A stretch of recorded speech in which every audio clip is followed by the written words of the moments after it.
Vanakkam brothers and sisters. Welcome to Indian Catholic Ministry YouTube channel. Happy All Saints Day. Today we are celebrating all saints together.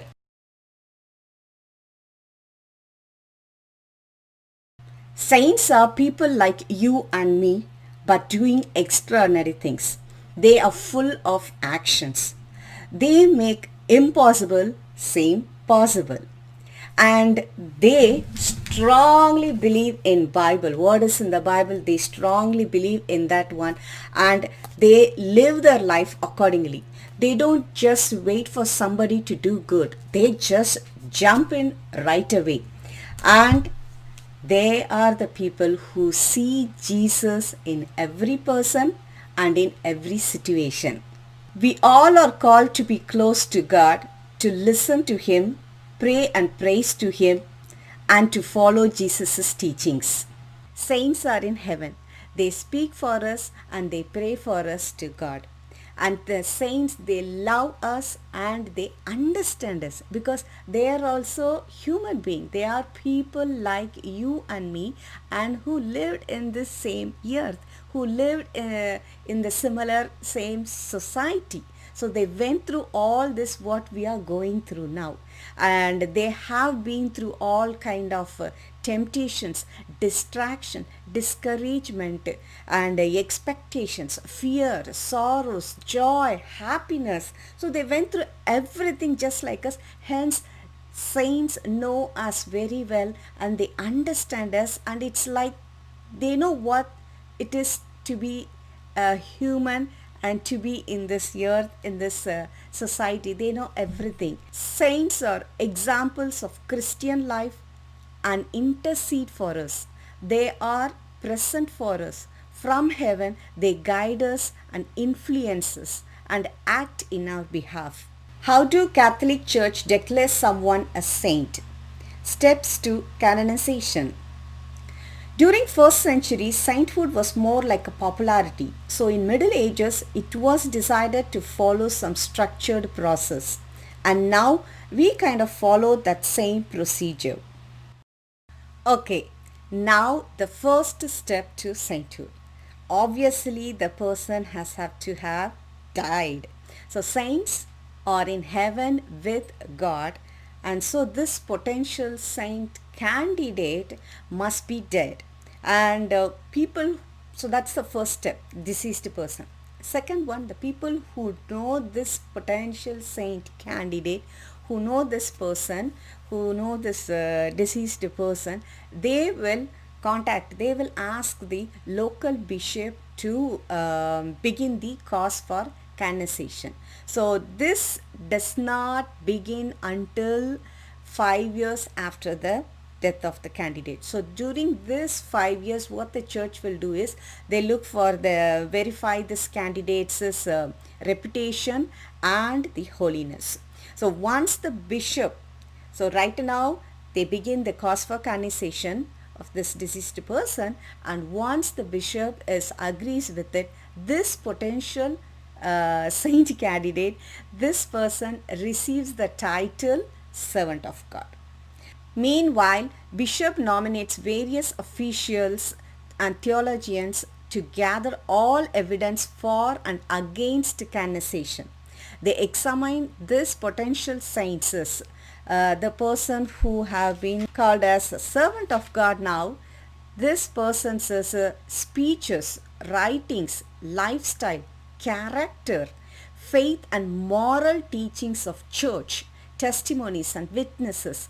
And then bishops send the cause to Rome, and there is separate department that handles only this.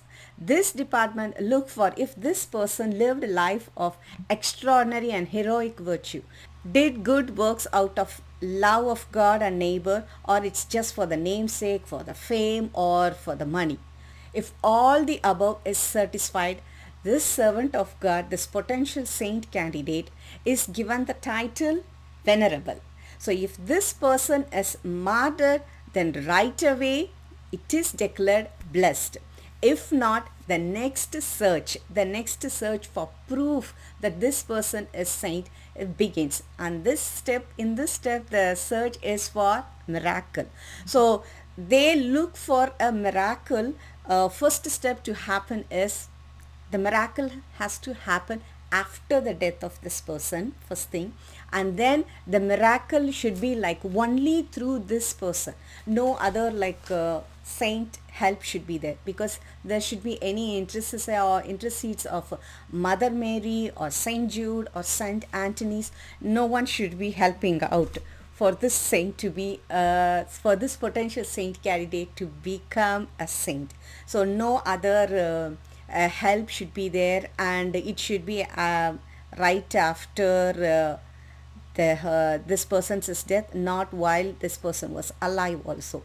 And another thing is this miracle, when they look for the proof for the miracle, whatever the miracle happened, it should be like instantaneous, like right away, like a very incurable disease, and within 24 or 48 hours, 72 hours, everything is cured. Something, it's within a short period it has to be cured, and it should be long lasting. It should be lasting at least a year. So it should be cured, fixed right away, and that fixed one, that cured one should be lasting for a while, at least an year, that cure, that miracle cure. And another one is looking, what they look for this process for proof for the miracle is unexplainable, which is very important, because that shouldn't be of any kind of a possible treatment or indirect unlining treatment. It should have that provide a no scientific, it should have an evidence like no scientific explanation can be provided for that cure, something like that, then that will be considered as a miracle. So all this is, once all this are verified, and it's they don't just be verified only one person, multiple doctors from the multiple field, and scientist, theologist, and even atheist will be present there to declare that this is really a miracle. So once all this gathered, all this information on the miracle and everything, this is presented to Pope, and then this potential saint candidate, who is now as a venerable, says venerable servant of God, this person will be beatified. So that is, which means it's declared as blessed. So, and in this ceremony, it's called as a beatification, which will be held in the place or in the diocese where in the first the local person went to the local bishop. It will happen only in that place. So the first place where it's originally promoted this sainthood cause.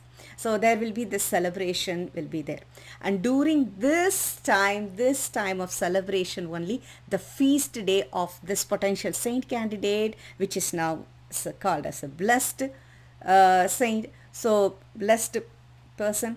So this time, this moment only, they will declare the feast day, and even from this time onwards, they even name the school or organization, or even the churches can be named after him or her, like blessed such and such person's name will be there, so and so.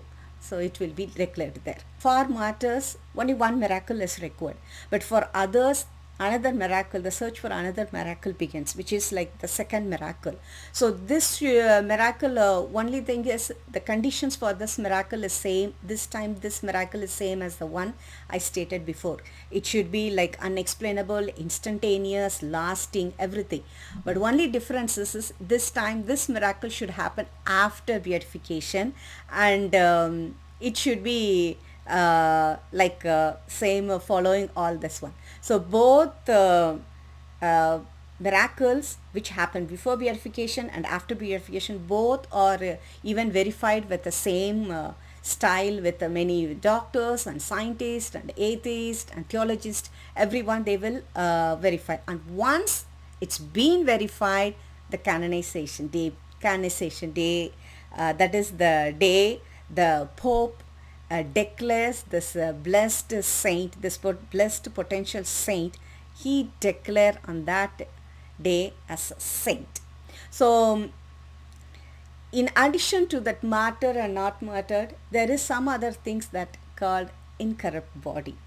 Typically, after death, a human body decomposes, and there are numerous instances where the body of a saintly individual will be found incorrupt with a limited or no sign of decomposition. So, our church recognizes these rare occasions that certain body of saints did not decompose, and this miraculous event, and in most cases, where the saint has been buried for decades or even centuries, their body remains fully intact. So a saint's body is always investigated and before they are canonized. And even though the ultimate decision to canonize someone does not rest on incorruptibility, it certainly helps the cause. That's all. So more than 100 incorruptible saints are there. And for example, Saint Francis Xavier from Goa, India is there, Saint Catherine of Genoa, Saint Agatha, Saint Cecilia, Saint John Bosco, Saint Pope Pius X. In case if you're wondering why you need to know this path to sainthood, why you need to know all this canonizations, this process and all that, we need to remember that we do not worship saints. We venerate them, we honor and respect them. And there are so many people who didn't go through this process, this canonization process, and it doesn't mean that they are any less holy or nor does their teachings, their life, their faith are not valuable. Actually, we all don't have to be a canonized saint. All we have to do is to seek a God. That's it. So the saints are like a spiritual friend who will help us and guide us to strengthen our relationship with God. So they are just our friendship only, spiritual friend.